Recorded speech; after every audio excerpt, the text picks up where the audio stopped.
the words of Archbishop Justin, education is the most important area of the Church's work in society. Educating 1 million children a day, we have the opportunity to create communities whose default is the common good, to human flourishing, wisdom, hope, community and dignity. Our vision is to offer children life in all its fullness. Our schools are places where children are encouraged to be outward looking, to value the communities in which they live and in return to contribute positively towards those communities. Our schools are places where children are taught to think for themselves and to act for others. And our schools are places where there is a clear aspiration for excellent academic progress, so that pupils are truly ready for the next stage in their education and indeed for life. Over the last year I've been involved in rolling out a training programme for religious education, and it's based on the fabulous new resource called Understanding Christianity. And I'm delighted to say that over 100 schools, both church schools and community schools, have been taking part in that training. And what's fabulous is the teachers come back and tell me about the huge impact it's having on pupils, their levels of engagement, their enjoyment, and the deep thinking that's going on. So Seeing Anew has raised the profile of collective worship within school. It's given it more of a sense of importance for the staff and the children, and that increased profile has meant that the children are realising that this is something that's at the centre of our school. We've changed our ethos to nurture, cherish, succeed. Those 3 words, nurture, cherish, succeed, were the words that the children came out with that had encompassed the whole of what our school was about.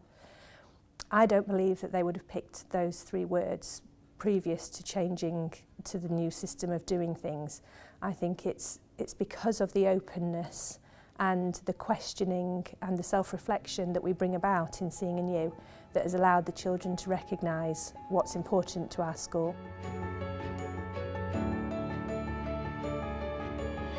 The work of the Board of Education has changed quite significantly since 2013, when we became responsible for standards, as well as what we've been doing historically for many years, that is, looking after our schools to ensure that they continue to be faithfully Christian. Derby Diocesan Academy Trust was developed in order to ensure that the church schools that we have are not lost to the system. So when a school struggles and becomes inadequate, graded by Ofsted, there will be a danger that that would have been lost to the church. Our trust has now taken on responsibility for a number of church schools that have been in that position, 2 of which have now been inspected and are now proven to be successful.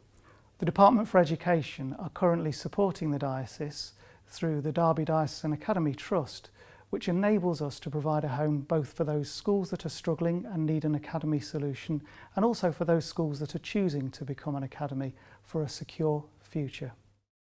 Hardwick Primary School is a large inner city community school serving 600 children of diverse backgrounds across the world. Many new arrivals come into the school, and the majority of our children don't speak English as a first language. So it was really important for us that when we looked to convert to becoming an academy and join a multi-academy trust, that we joined an organisation that had similar values to our own and had aspirations that fitted with our aspirations. We wanted to make sure that we were joining a multi-academy trust that could provide us with the challenge and the support to take us further on our journey.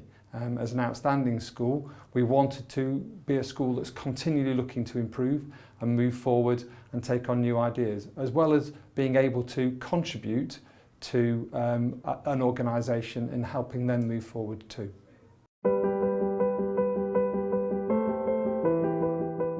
In 2013, our school went into special measures, which is possibly one of the most difficult and most crushing things that can happen to a school and the people in it. And at that point, the school was very low, the staff were very low, and we made a decision as a leadership team that we were going to concentrate on the things that we thought were important about the school and about the way we provided for our children. So as a leadership team, we made a promise to the staff that we wouldn't compromise in any way on our core values, and that we would treat all our staff in the way we always had done. We would treat them with humility, with respect, tolerance and loyalty, and we'd expect the same back. And if anything, we actually ramped up the work that we did on our values with our children, with our parents, and with the wider community, because we saw it as fundamental to the way that we could move the school on and improve outcomes. This resulted in 2016 in a good outcome from an Ofsted inspection. What was really nice from the inspection was that if you read the report, it was really clear in the report that the school was a church school, and that in itself was one of the most, if not the most pleasing aspect of that outcome.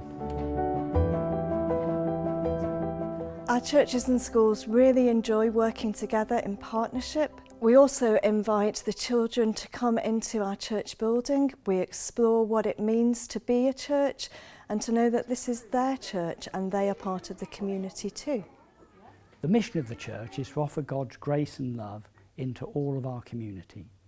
The big challenge is reaching young people, families and those with children of school age. Our gift of 110 church schools in the diocese and the opportunity to work with the government through academies provides an amazing structure in which we can offer daily worship, pastoral care and engagement with the needs and opportunities for young families. With all our other priorities, this is a moment to concentrate upon these structures and developing them so that more and more young people can be embraced within the church family. So I hope that the whole diocese, our structures, our bishops' council, our synods and every parish will put this to the top of their priorities, and we need to back this with our prayers, our money, our presence and our outreach into the community.